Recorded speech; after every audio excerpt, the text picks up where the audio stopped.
Welcome students. तो आगे हम पढ़ेंगे कुछ डेफिनेशंस हैं सेट्स में। जैसे कि इस लेक्चर में मैं क्या क्या टॉपिक कवर करा रहा हूँ तो वो आपको बताता हूँ। सबसे पहले मैं आपको करवाऊंगा एम्प्टी सेट्स क्या होती हैं, finite sets, infinite sets, singleton sets, इसके बाद equal sets and then after equivalent sets. तो ये 6 तरह के सेट्स हैं जो हम आज इस लेक्चर में कवर करेंगे विद लॉट ऑफ एग्जांपल्स, क्योंकि बिना एग्जांपल्स के इनकी डेफिनेशन को समझना मुश्किल है। ठीक है, तो काफ़ी इंपॉर्टेंट लेक्चर होने वाला है। इसमें आपके एग्जाम्स के रिलेटेड काफ़ी क्वेश्चंस हैं वो पूछे जाते हैं। तो बेटा सबसे पहले आ जाता है एम्प्टी सेट। तो एम्प्टी सेट क्या होता है? इसको हम एम्प्टी सेट भी बोलते हैं और इसको हम नल सेट भी बोलते हैं। तो बेसिकली जो एम्प्टी सेट है या नल सेट है या आप इसको वॉइड सेट भी कहते हो, तो इसका मतलब होता है कि जिस सेट में कोई भी एलिमेंट ना हो उसको बोलते हैं हम एम्प्टी सेट। अब इसको रिप्रेजेंट करने की ध्यान से, इसकी रिप्रेजेंटेशन इंपॉर्टेंट है। एम्प्टी सेट्स को हम रिप्रेजेंट करते हैं 5 से, या फिर आप सिंपल इस तरह से भी जो सेट की नोटेशन है उसको लिख सकते हो। ठीक है, तो उसके बाद आ जाता है नॉन एम्प्टी सेट। जिस सेट के पास कम से कम एक एलिमेंट हो तो उसको नॉन एम्प्टी बोलेंगे। अब जैसे एग्जांपल देते हैं हम एम्प्टी सेट्स की, x such that x belongs to natural number. क्या आप मेरे को एक ऐसा नेचुरल नंबर बता सकते हो जो 2 और 3 के बीच हो ना? ऐसा कोई भी नहीं है, तो it means this is a empty set. फिर आगे x x is a number such that x is not equal to x, है ना? तो अगर मैं कोई ऐसा एलिमेंट रखूं जो अपने एलिमेंट के ही इक्वल ना हो, तो ऐसा हमारे को कोई एलिमेंट कभी मिलेगा ही नहीं। तो दिस इज एम्प्टी सेट। फिर बोल रहा है कि x हमें एक नेचुरल नंबर चाहिए सच दैट कि जो x है वो आपका 5 से कम हो, एंड यहाँ पे क्या लिखा हुआ है एंड, और साथ ही में वो 7 से बड़ा हो। ऐसा नंबर बताइए 5 से कम हो 7 से बड़ा हो, कोई भी नहीं है। तो it means this is also a empty set. अब यहाँ पे एक कंफ्यूजन बच्चों में क्रिएट होती है, ध्यान से देखिए। अगर मैं अब की बार एक सेट लिखता हूँ x सच दैट जिसका स्क्वायर कर कर 0 आ जाए, ठीक है, और मैं एक सेट ये लिखता हूँ x सच दैट जिसका स्क्वायर करके -1 आ जाए। अब ध्यान से देखिए, जब मैं इस सेट के एलिमेंट्स को लिखूंगा तो उस सेट में मेरे को एक एलिमेंट मिलेगा 0, बट आप मेरे को एक ऐसा नंबर बताएं जिसका स्क्वायर करके आपके पास -1 आए, तो ये हमारे पास एक एम्प्टी सेट होगा। अब इन दोनों में फर्क है ना? जो एम्प्टी सेट होता है उसका मतलब होता है कि कोई भी एलिमेंट उसमें नहीं होना चाहिए।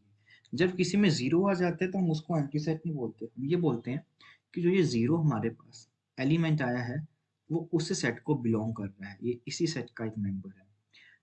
ठीक है, तो 0 अब जब आपके पास आएगा और जब ये हमारे पास ये एम्प्टी सेट है, तो इसमें आपको क्लैरिटी होनी चाहिए।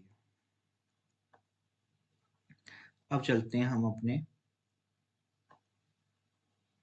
अगला डेफिनेशन है हमारे पास सिंगलटन सेट। तो डेफिनेशन से क्लियर है, जिस सेट में एग्जैक्टली एक एलिमेंट होता है, that is exactly one element, उसको हम बोलते हैं सिंगलटन सेट। जैसे अभी हमने किया था एक ऐसा सेट जिसमें सिर्फ एक ही एलिमेंट है, जैसे 0 पर है, that is singleton set. This is 15, this is -8। अब ये सेट देखिए, अब इसमें क्या कह रहा है कि x एक नेचुरल नंबर होना चाहिए, साथ ही में वो नंबर जिसका स्क्वायर कर कर 4 आए। अब जिसका स्क्वायर कर कर 4 आता है, तो ऐसे हमारे पास दो एलिमेंट्स होते हैं।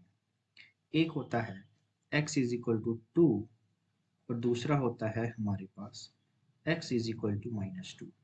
बट उसने बोला क्या है कि वो नेचुरल नंबर होना चाहिए, तो डैट मीन्स इस सेट में जो एलिमेंट आएगा वो आएगा 2, जो कि क्या है, एक सिंगलटन सेट है। अब आगे चलते हैं। आगे हमारे पास है फाइनाइट एंड इनफाइनाइट सेट्स। तो फाइनाइट सेट का मतलब क्या है कि ऐसा सेट जिसमें फाइनाइट नंबर ऑफ एलिमेंट्स हों। आप उन एलिमेंट्स को काउंट कर सकते हो, ठीक है। अब यहाँ पे फाइनाइट नंबर का मतलब ये भी है कि चाहे उसमें जितने मर्जी एलिमेंट्स हो, चाहे 1 लाख एलिमेंट हो, चाहे 1 करोड़ हो, 10 करोड़ हो, मिलियंस में हो, जिससे जितने मर्जी बड़ा से बड़ा हो, अगर आप उनको काउंट कर पा रहे हो तो वो फाइनाइट होगा। अगर जिसको हम काउंट ही नहीं कर सकते, कभी खत्म ही नहीं होते, मतलब कि फाइनाइट का मतलब क्या है कि खत्म हो जाए, दैट इज एंड्स। यहाँ पे फाइनाइट का मतलब क्या होता है कि वो खत्म हो जाए, एंड्स। और इनफाइनाइट का मतलब क्या है, नेवर एंड्स। अब जैसे मैं आपको सबसे एक अच्छी एग्जांपल्स देता हूँ, पहले बेसिक एग्जांपल्स करते हैं, फिर आगे थोड़ी सी अच्छी वाली, ठीक है। The number of distinct elements in an set A is called, ठीक है। अब एक सेट आपके लिए इंपॉर्टेंट है, एक सेट ए है, अगर वो फाइनाइट है तो उसमें कितने एलिमेंट्स हैं, तो उसको बताने के लिए हम नोटेशन यूज करते हैं एन ऑफ ए, ठीक है। आप ये भी यूज कर सकते हो, आप इसको ऑर्डर ऑफ अ सेट भी बोल सकते हो, या आप इसको इस तरह से भी लिख सकते हो। ये तीनों की तीनों नोटेशन रिप्रेजेंट करती हैं कि उस सेट में कितने एलिमेंट्स हैं। जैसे कि एक सेट है ए, तो इसमें 1 2 3 4 5 6 एलिमेंट्स हैं, तो हम लिखेंगे कि the number of elements in set A is 6, that is N of A. Set of 4 letters in the English alphabet, that is 26, तो बिल्कुल x belongs to integer, square करने पे 36 आना चाहिए, तो ओबियस है इसमें दो एलिमेंट्स आएंगे, -6 एंड 6। और इस सेट में नंबर ऑफ एलिमेंट्स आपके कितने रहेंगे, 2, तो उसको आप इजिली लिख सकते हो। अब हमारे पास इनफाइनाइट सेट्स है ना, इनफाइनाइट सेट्स बेसिकली जिसको अब कभी एंड ही नहीं होगा। अब एक एग्जांपल मैं आपको बताता हूँ अच्छी वाली। मैं आपसे पूछता हूँ, set of all hairs on your head, है ना, तो वो जो सेट होगा वो फाइनाइट सेट होगा, क्योंकि आप हेयर चाहे हमें पता है कि उसकी क्वांटिटी जो नंबर है वो बहुत बड़ा है, बट कभी ना कभी तो हम उसको काउंट कर पाएंगे ना, ठीक है। The number of human beings on the earth, तो वो भी एक फाइनाइट सेट होगा, कभी ना कभी तो खत्म होंगे ना, कभी ना कभी तो काउंट हम कर ही पाएंगे, ठीक है। तो फाइनाइट का मतलब बच्चे ये समझ लेते हैं कि अगर बहुत ज्यादा है तो वो इनफाइनाइट है, ये नहीं है। फाइनाइट का मतलब एंड्स, इनफाइनाइट का मतलब नेवर एंड्स। अब इनफाइनाइट की देखिए, the set of all points on the arc of a circle. अगर मैं एक सर्कल ड्रॉ करता हूँ, अब इसकी आर्क पे हमारे पास इनफाइनाइटली मैनी पॉइंट्स हैं, आप यहाँ से लेके यहाँ तक कोई भी एक छोटा सा आर्क पोर्शन ले लीजिए, तो इसमें इनफाइनाइटली मैनी पॉइंट्स होते हैं, कभी खत्म ही नहीं होंगे। Set of all line segments in infinite, आपके पास एक छोटी सी आप लाइन सेगमेंट लीजिए, इसमें कितने नंबर ऑफ पॉइंट्स हैं, कभी भी खत्म नहीं होंगे, इनफाइनाइट।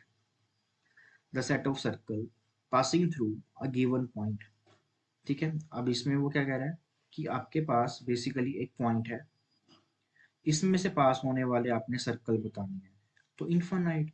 आप जैसे जितने मर्जी इसमें ऐसे ऐसे करके सर्कल बनाते रहे ना, जो इस पर्टिकुलर पॉइंट से पास होते रहेंगे, ये सारे के सारे इनफाइनाइट हैं।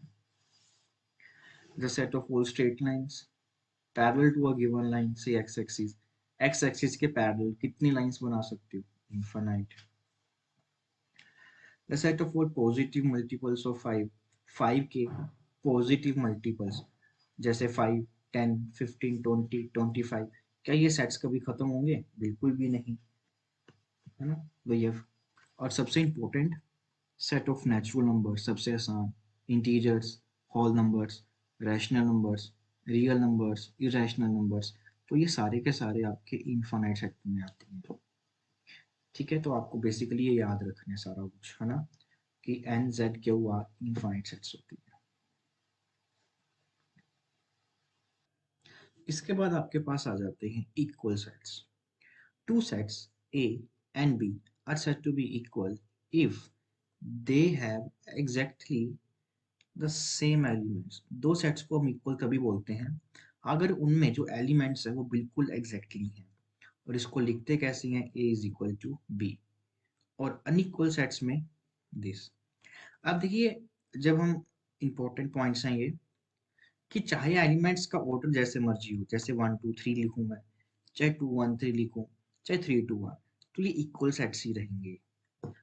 उसके बाद अगर हम सेट्स में ये डबलिंग कर भी देते हैं, वैसे तो अलाउड नहीं होता, तो भी ये इसी के ही इक्वल माना जाता है। हर एक दो जो एलिमेंट बार बार रिपीट हो रहे हैं उसको हम एक ही बार मानते हैं, ठीक है। तो कुछ ही इंपॉर्टेंट रिमार्क्स हैं जिसको आपको अपने माइंड में रखना है। अब इंपॉर्टेंट एग्जांपल है, ध्यान से देखिए। ये बोल रहा है कि एक मैंने 5 लिखा हुआ है और एक 0 सेट लिखा हुआ है और ये 0 है ना, तो ये तीनों चीजें अलग अलग होती हैं। देखिए कैसे, यहाँ पे 5 का तो मतलब है एम्प्टी सेट। इसका तो मतलब क्या है कि एक ये एक सेट है, 5 हमारे पास क्या है, एक सेट है जिसको बोलते हैं, ये क्या है आपके पास, एम्प्टी सेट है। उसके बाद ये लिखा हुआ है। अब ये मैंने आपको पहले ही बताया था कि ये एम्प्टी सेट नहीं होता, ये सेट है containing 0। It is a set containing one element. इसमें एक एलिमेंट पड़ा है हमारे पास जो क्या है, 0। दैट इज जो 0 है हमारे पास वो आपका इसको बिलोंग कर रहा है, ठीक है। उसके बाद आ जाता है, अगर अकेला 0 लिखता हूँ तो ये सिर्फ क्या रिप्रेजेंट कर रहा है, ये एक नंबर रिप्रेजेंट कर रहा है, ये सेट ही नहीं है ना। अगर ये सेट तब बनेगा जब इसके बाहर ब्रैकेट लगेगी। तो आपको ध्यान रखना है कि ये तीनों अलग अलग चीजें होती हैं।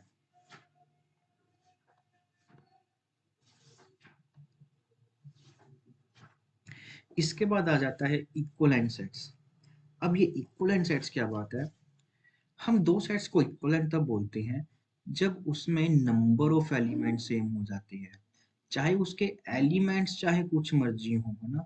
बट अगर उसके नंबर ऑफ एलिमेंट सेम है तब हम बोलेंगे कि वो क्या है, इक्विवेलेंट सेट्स हैं, ठीक है। जैसे एग्जांपल देखिए, एक सेट है ए, एक सेट है बी। तो यहाँ से क्लियरली कि जो ए सेट है हमारा वो नॉट इक्वल टू बी है ना। बट अगर मैं नंबर ऑफ की बात करूं, ए और बी में नंबर ऑफ एलिमेंट्स कितने हैं, 3।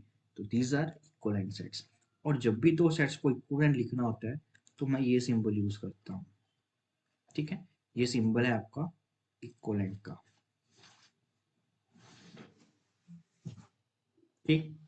अब जैसे मेरे पास एक सेट लिखा हुआ है ये वाला, तो इक्विवेलेंट सेट्स हैं। तो अगर मैं बात करूं नंबर ऑफ, तो जो ये सेट है इसमें कितने नंबर्स हैं, एक एलिमेंट है। बट अगर मैं बात करूं इसकी, तो इसमें मेरे पास 0 एलिमेंट्स हैं, तो इनके नंबर इक्वल नहीं है। तो these are not equivalent sets, ठीक है। पहले भी मैंने आपको ये बताया हुआ है, तो बस इसी बात का थोड़ा सा कंफ्यूजन होती है, तो वो आपको मैंने बिल्कुल क्लियर कर दिया है, ठीक है। तो यहाँ तक आपकी सारी डेफिनेशंस अच्छे से मैंने करवा दी हैं। बाकी का बेटा हम करेंगे हमारे अगले लेक्चर में।